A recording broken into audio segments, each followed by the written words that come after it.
Hi, my name is Jessica Lynch, and today I'm going to tell you the story of Zeus. This story is based on the classic Greek myth of Zeus, and it comes from the version of the myth from the book Heroes, Gods, and Monsters of the Greek Myths by Bernard Etzler.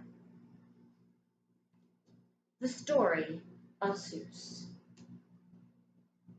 Our story starts with Kronos, father of the gods, who married his sister Rhea, goddess of the earth, as gods and goddesses often do. The reason and the way that Kronos became king of the gods was by killing his father, Uranus, which, as you'll find, gods and goddesses, again, often do.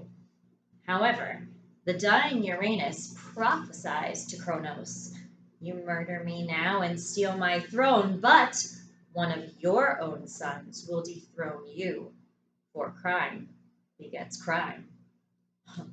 Well, clearly this frightened Kronos very much, and so he was very, very careful.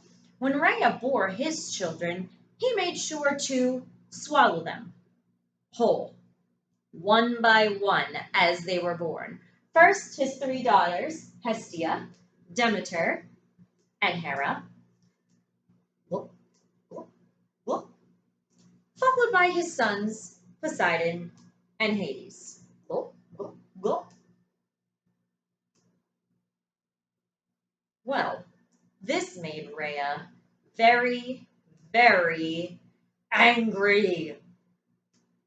She swore that she would not let this happen again. So when it came time for her to bear her next child, she climbed down Mount Olympus and had her baby in a dark place. She had a son, and she named him Zeus. She hung her baby there in a golden cradle on an olive tree.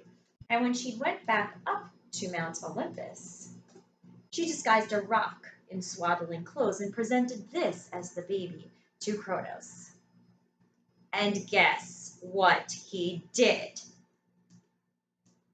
He grabbed the rock and swallowed it whole. Not before long, Rhea became very lonely and missed Zeus very much. Well, actually, before she did that, she gave him to a shepherd family who raised him as a boy, and then she missed him very, very much. So she didn't leave them with him for long. When he grew up, she brought him back to Mount Olympus and presented him to Kronos as a new cupbearer. And well, the boy was very beautiful, and so Kronos was very pleased. That night, Rhea and Zeus came up with a plan. They mixed a special drink for Kronos. And then, being the greedy eater swallower that he is, the next morning he snatched the drink and gulp, swallowed it up, not knowing that this drink would make him feel very, very sick. And so he first vomited up, a stone, followed by Zeus's god and goddess brothers and sisters, who, being gods and goddesses, were still alive and undigested after all that time in Kronos' stomach. The young gods and goddesses were so grateful to Zeus for saving them that they asked him to be their leader. Well, when Kronos found this out, he was not very happy. He enlisted the help of his half-brothers, the Titans, who were these big, tall, scary, ugly creatures who were very strong and very good at battles. Kronos and the Titans attacked the young gods and goddesses, and a mighty battle raged. However, Zeus and his brothers and sisters got help of their own. He enlisted the help of the Cyclops and the Hundred-Handed Ones, his first cousins. The battle continued, and Zeus and the Hundred-Handed Ones and the Cyclops were having great difficulty. There was tumult in the skies. The earth quaked. The mountains exploded with fire, and there were tidal waves in the oceans. However, they had a plan. Zeus had the Hundred-Handed Ones wait in ambush until Kronos and his army came by, and then they attacked him with boulders, 100 at a time, and eventually The Titans and Kronos fled.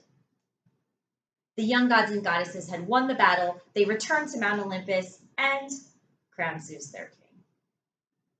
However, today, sometimes still, well, nobody's really sure what happened to Kronos and the Titans, and sometimes still, there's tumult in the skies, mountains explode with fire, the earth quakes, and there are tidal waves in the ocean.